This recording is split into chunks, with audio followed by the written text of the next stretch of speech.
위로와 평안과 은혜가 넘치는 귀한 찬양 감사드립니다. 금주의 가장 자극적이었던 뉴스는 이 로터리, 복권에 대한 뉴스로 가득 채웠었습니다. 가스스테이션 세븐일레븐에 가보면은 하루 종일 사람들이 길게 줄을 서서 복권을 샀습니다. 어제 일리노이 주에서 당첨자가 나왔다고 하는데 거의 1.3 빌리언 달러 상금이랍니다. 너무 천문학적인 숫자라서 그 돈이 어느 정도 액수인지 잘 모를 정도입니다. 게다가 한국 돈으로 계산을 하면은 더 그런 것 같습니다. 공이 몇 개 붙어 있는 숫자인지 도무지 감이 안 잡힙니다. 이 뉴스와 동시에 계속 보도된 것이 복권에 당첨될 확률인데 300 million to 1. 이 300 million을 또 한국 숫자로 얼마라고 하는지도 확실히 선뜻 생각이 안 나죠. 말하자면 복권 당첨이 불가능한 것이다 라고 말하는 겁니다. 제가 지난번에 한번 나눈 얘기지만 복권 당첨 확률을 이해하기 쉽게 설명한 얘기인데 비행기가 비행을 하다가 추락하는 확률이 거의 없답니다. 또 바다를 항해하던 도중에 물에 빠져서 고래에 잡혀 먹힐 확률도 매우 불가능하다고 합니다. 또 번개 맞아 죽을 확률도 한평생 사는 가운데에 거의 impossible, 몇백만 대 1이랍니다. 근데 로또 복권에 당첨될 확률이 어느 정도인가? 내가 탄 비행기가 번개를 맞았는데 바닷속으로 추락했는데 그 비행기 안에 있던 사람들이 고래가 들어와서 다 잡혀 먹히는 확률. 복권에 당첨될 확률이 바로 이 정도로 거의 불가능한 일이니 복권 살 필요 없다라는 그런 뜻입니다. 그래도 한번 사보고 싶은 그런 충동이 이번 주에 있었죠. 이렇게 거액이 돼서 또 라터리 단체가 버는 돈으로 좋은데 쓴다고 하니 재미로 티켓을 사보는 것은 괜찮다고 생각이 됩니다. 그렇지만 아무튼 당첨될 일은 거의 impossible한, 불가능한 일이라고 하는 말이죠. 오늘 설교 제목을 하나님을 본 사람이라고 지었는데 하나님을 볼 수 있는 가능성, 확률이 어느 정도 된다고 생각하십니까? 아마 여기 계신 모든 분들은 저를 포함해서 이 육신의 눈으로 하나님을 봤다라고 할 분은 한 분도 없으실 겁니다. 가끔은 성도들 중에 기도하던 중에 어떤 집회를 참여하던 중에 하나님을 봤다라고 말씀하시는 것을 들어봤습니다. 또 저희 어머님도 아버님이 아파서 병원에 입원하셨을 때 하나님이 환상을 보여주신 것이 누워 계신 아버님 곁에 예수님이 팔을 아버님 어깨에 두르고 계신 모습을 봤다라고 저희에게 말씀해 주셨습니다. 그때 참 위안이 됐다라고 말씀하셨습니다. 꿈속에서 기도 중에 환상으로 하나님을 봤다라고 하는 얘기들 수없이 많습니다. 그런 차원, 그런 표현으로 우리는 하나님을 봤다, 하나님이 만나주셨다라고 표현할 수 있는 겁니다. 또 지금은 은퇴하신 김상덕 목사님이라고 하는 분은 하나님을 보는 삶에 대해서 후배 목사 수련회에서 강사로 말씀을 하시는 가운데, 강의하시는 가운데 이런 말씀을 하셨어요. 설교자가 되려면 한 가지 조건이 있는데 하나님을 보는 사람이 돼야 하는 것이다. 하나님을 보는 사람이 돼야 하나님에 대해서 설교를 할 수 있지 않겠느냐. 그래야 내가 확신을 가지고 설교를 할 수 있지 않겠느냐. 설득력이 있지 않겠느냐. 이렇게 강의를 하시면서 제가 좀 깜짝 놀란 것이 강의를 하시는 도중에 지금 내 옆에 계신 하나님이 나는 보인다, 이렇게 말씀을 하시는 거예요. 육신의 눈으로 본다고 하는 표현을 하신 것이 아니죠. 내가 이만큼 하나님 약속하신 대로 나와 함께 하시는 하나님, 특히 하나님의 일을 하고자 헌신한 나를 하나님께서 그 믿음과 헌신을 인정해 주셔서 나와 함께 하시는 하나님을 확신한다, 이런 뜻으로 말씀하신 거죠. 그래서 하나님이 보이는 삶을 어떻게 정의할 것인가를 오늘 말씀을 통해서 배워보고 은혜를 담는 시간이 되기를 바랍니다. 우선 육신의 눈으로 실제적으로 내 앞에 나타나신 하나님을 봤다라고 얘기를, 간증들을 하지만 물론 하나님이 분명하신 큰 뜻이 있으셔서 그렇게 하실 수도 있으시겠지만 주로 그런 주장을 하시는 분들을 보면 좀 비성서적이고 신비주의적인 신앙으로 흘러간 분들이 그러시곤 합니다. 사실 성경에 보아도 예수님 외에는 하나님을 얼굴을 맞대고 본 사람이 없다라고 그랬습니다. 그러나 예수님이 하신 말씀 중에 나를 본 자는 아버지를, 하나님을 본 것이다 라고 말씀을 하셨습니다. 그러면서 설명을 하신 것이, 말하자면 하나님을 본다라고 하는 것이 무엇인지 정의를 해 주셨는데, 예수님의 제자 중 한 사람이 하나님을 좀 보여주세요 했더니 예수님은 두 가지로 하나님 보는 삶을 설명하셨습니다. 첫째, 예수께서 가라사대 내가 곧 길이요 진리요 생명이니 나로 말미암지 않고는 아버지께로 올 자가 없느니라 하셨습니다. 예수께서 나의 구세주 되심, 생명과 생명의 삶, 진리, 선한 삶, 바른 삶의 근원이 되심, 그리고 그를 오직 배우고 따르는 삶, 그가 길이라는 믿음으로 사는 삶이 영적인 눈이 뜨여져서 하나님이 보이는 삶이 되는 것이다 라고 가르치셨습니다. 둘째, 나는 아버지 안에 있고 아버지는 내 안에 계신 것을 믿으라.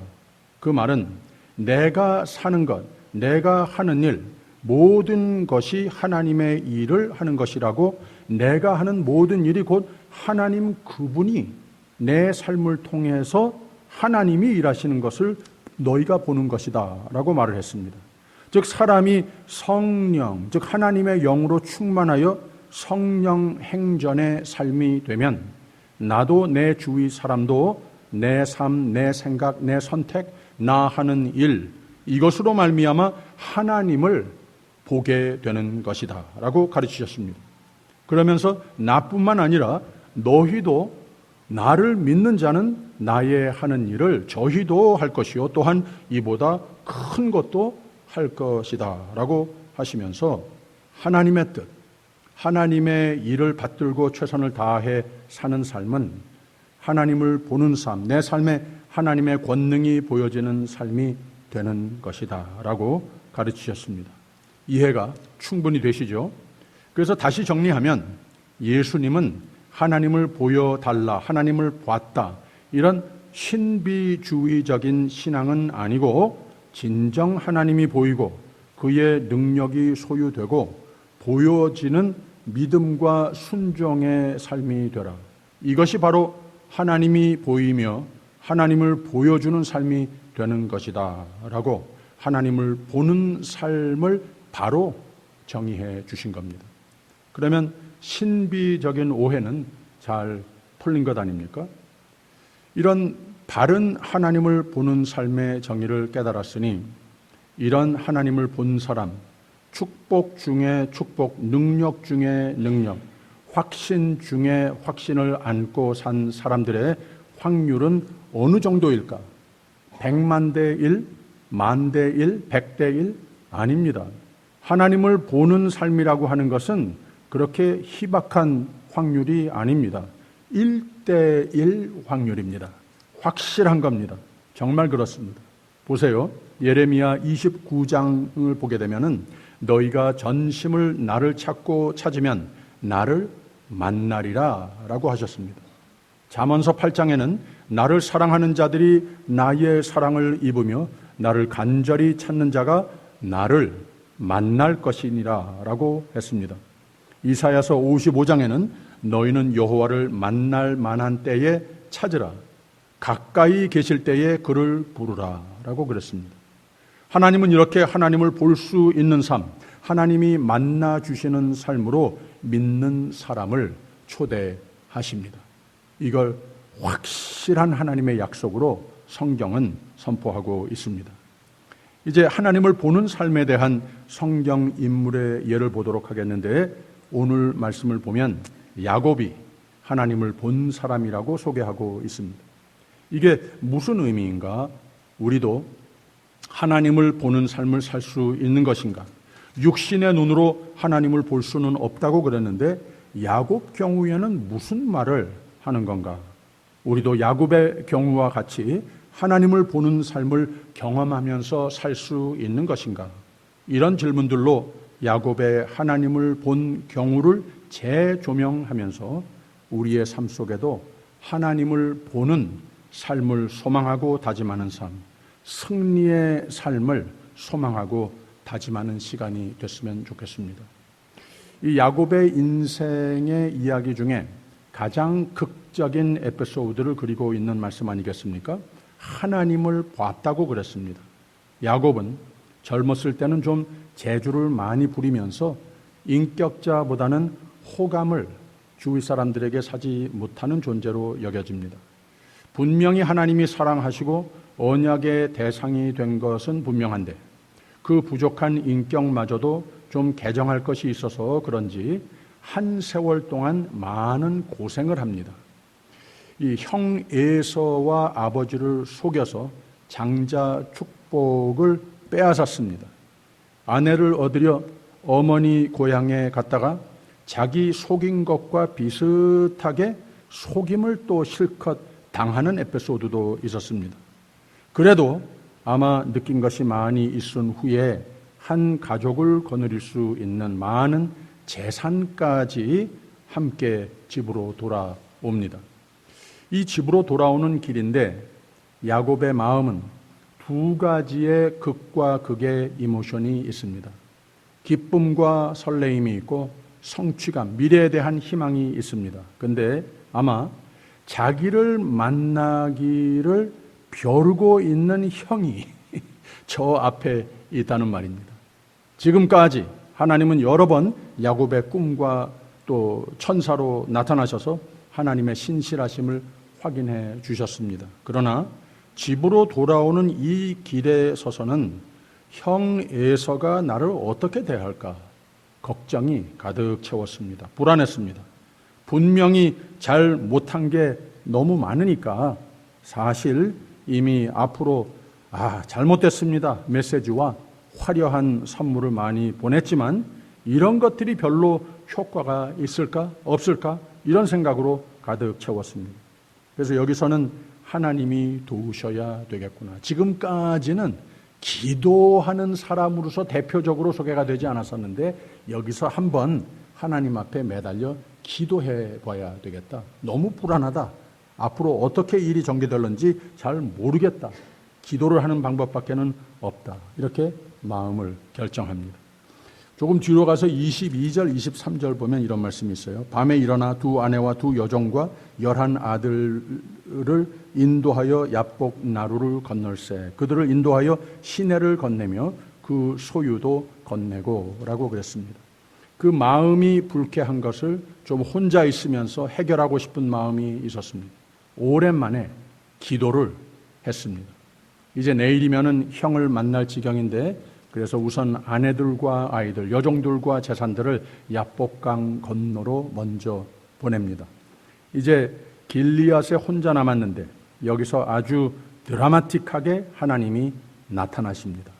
하나님은 사람의 모습으로 나타나십니다. 24절에 이런 말씀이 있어요. 야곱은 홀로 남았더니 어떤 사람이 날이 새도록 야곱과 씨름하다가 라고 했습니다. 밤새도록 야곱과 씨름했다고 그랬습니다. 그뿐만 아니라 25절, 26절을 보면 그 사람이 자기가 야곱을 이기지 못함을 보고 야곱의 환도뼈를 치매 야곱의 환도뼈가 그 사람과 씨름할 때에 위골되었더라. 그 사람이 가로되 날이 새려 하니 나로 가게 하라. 야곱이 가로되 당신이 내게 축복하지 아니하면 가게 하지 아니하겠나이다 라고 그랬습니다. 안 놔줬다고 합니다. 이게 무슨 말인가 하면 상징적으로 좀 하나님 말씀의 시적인 표현으로 하나님 앞에 강청하여 기도하는 모습을, 강청의 기도의 모습을 그린 겁니다.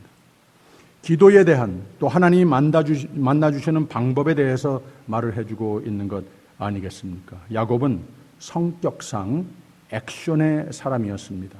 그 이름 자체가 태에서 형의 발꿈치를 붙들었다 하는 그 표현이 아주 액션, 아주 드라마틱한 모습으로서 다른 사람이 따라가지 못할 이 권무술수로 삶을 헤쳐나가는 이런 사람을 그리고 있는 이름입니다.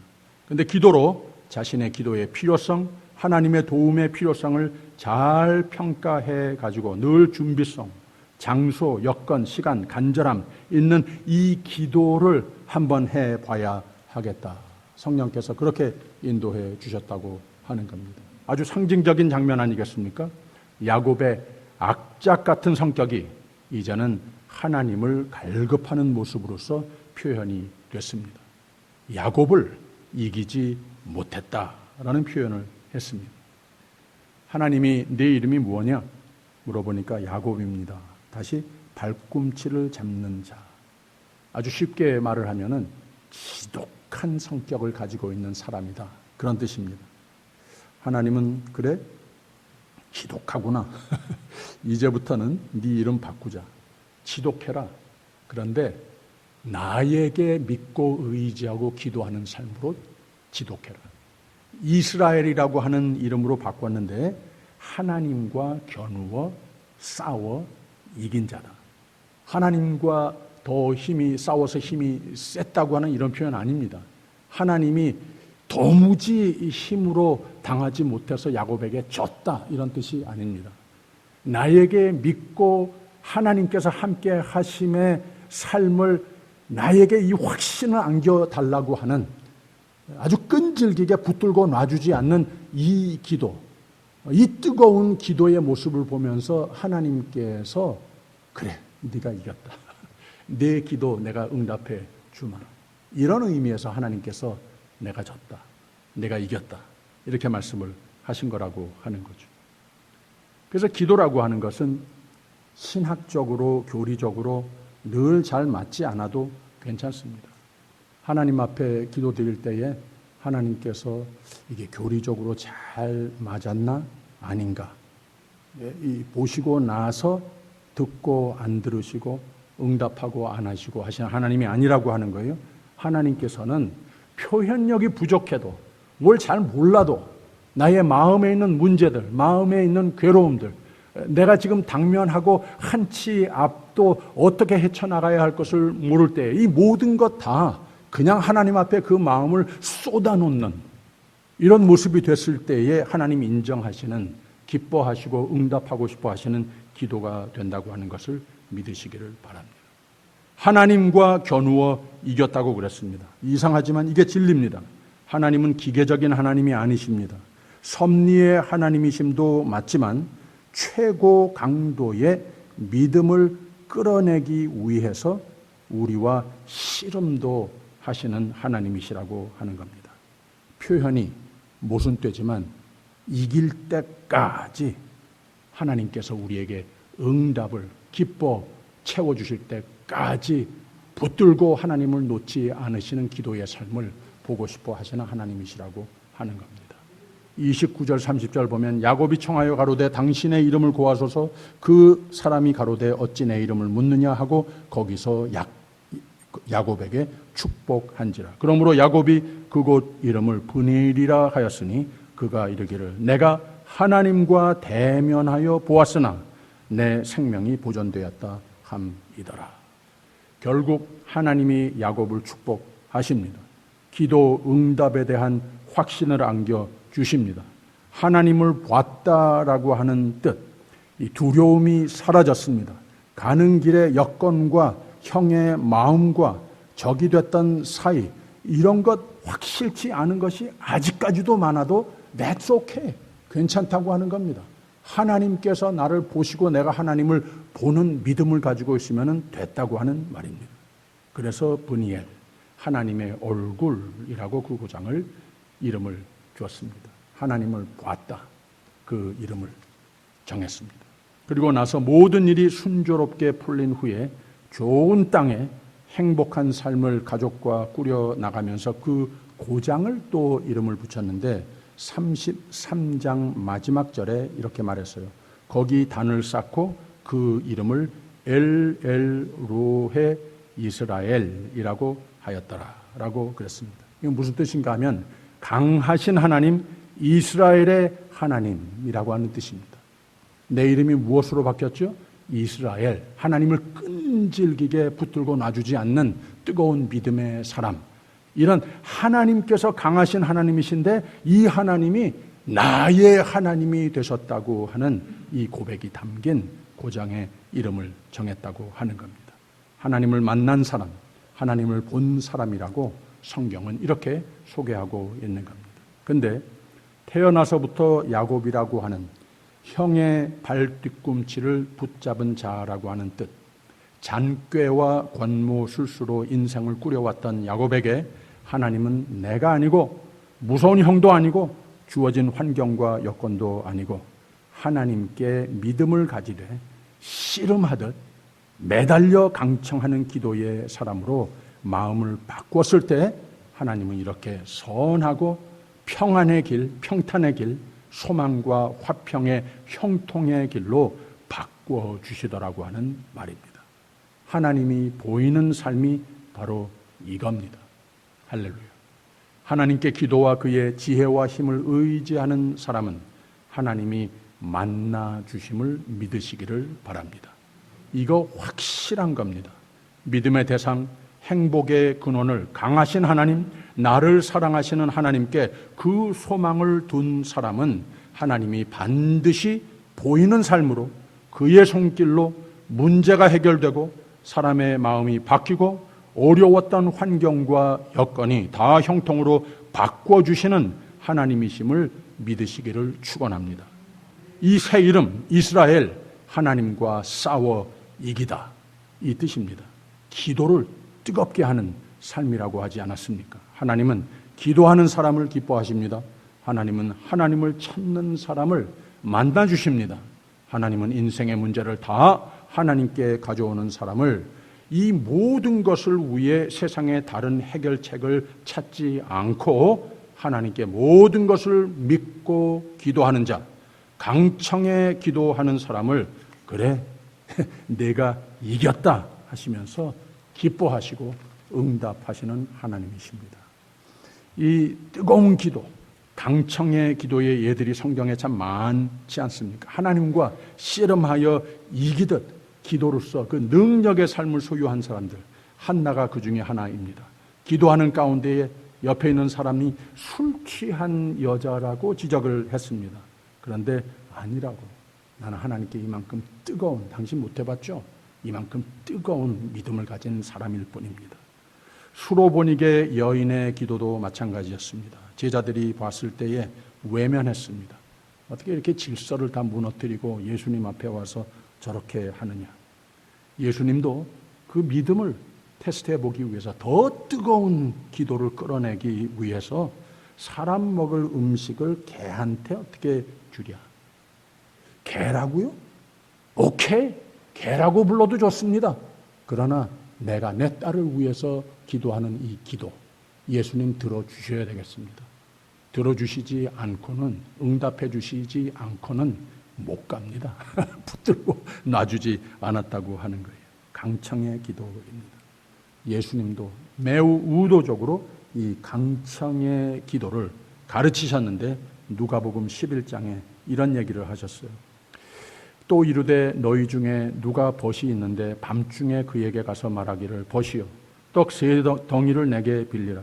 내 벗이 여행 중에 내게 왔으나 내가 먹일 것이 없노라 하면 저가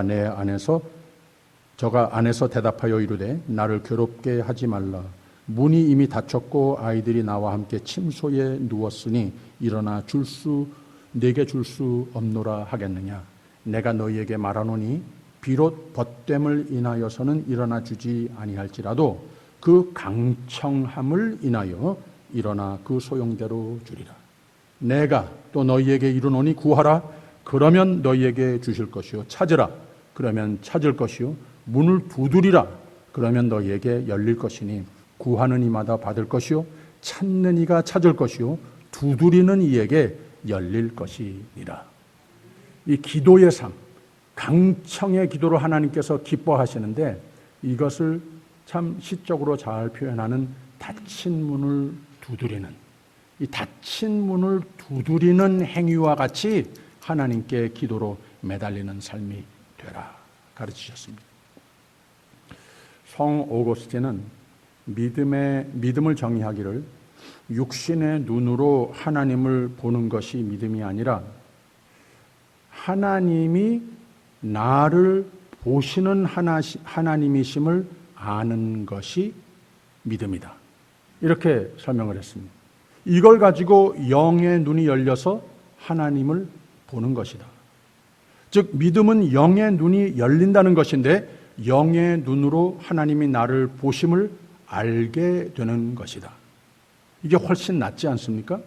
내가 어떤 신비적인 사건이 있어서 하나님 저기 계시는구나 보는 거 대단한 영광이죠. 그러나 이 부족한 인간이 육신의 눈으로 하나님을 보고 싶어도 보지 못하는 삶을 내가 살아야 하지만 하나님께서 그 가운데에도 나를 보시는 하나님이시라 이거 안다면, 이 확신을 가지고 있다면 그게 훨씬 낫지 않겠냐고 하는 거죠. 영의 눈이 열린다는 겁니다. 하나님이 보인다고 표현을 그렇게 하는 겁니다. 그것이 하나님이 나를 아시고 하나님이 나를 보신다, 나를 지키신다고 하는 표현을 성경에서 찾아보면 수없이 많습니다. 가령 욥기의 마지막 부분에 하나님이 욥과 변론하시면서 오직 내가 홀로 하나님이시다.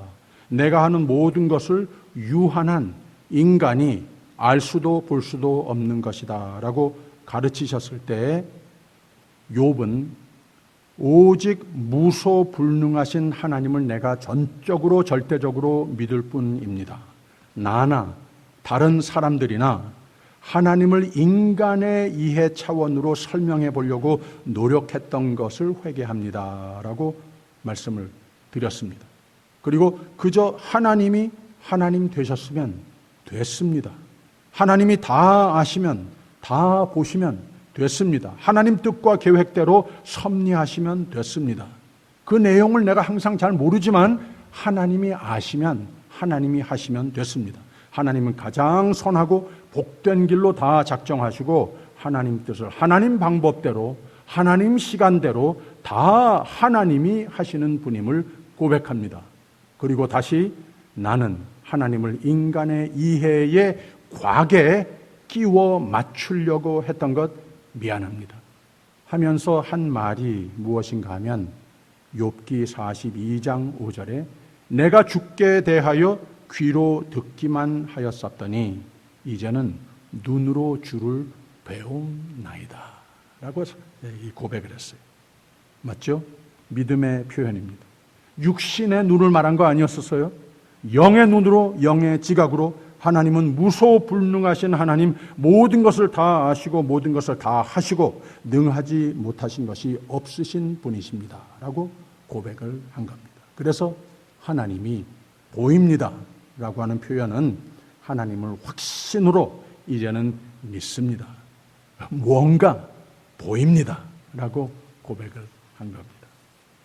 하나님이 나를 보신다란, 내가 하나님이 보인다란 성경 구절 중 대표적인 말씀이 시편 121편입니다. 여호와는 너로 실족지 않게 하시며 너를 지키신다. 너를 보시는 자가 졸지 아니하시리로다.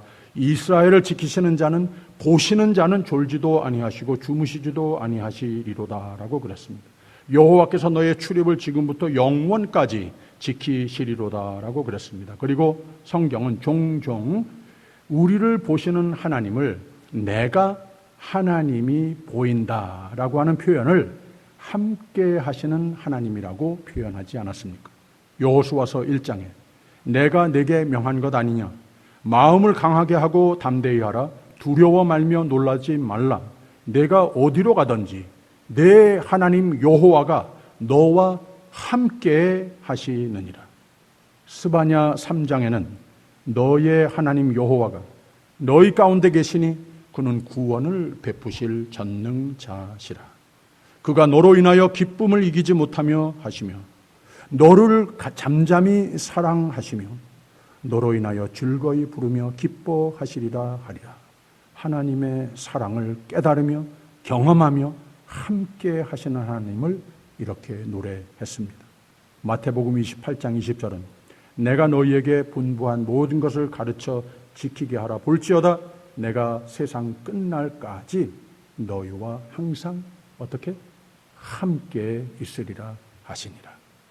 이 모든 말씀들은 하나님은 보시는 하나님이시라고 하는 신앙 고백적 노래들이 되는 겁니다.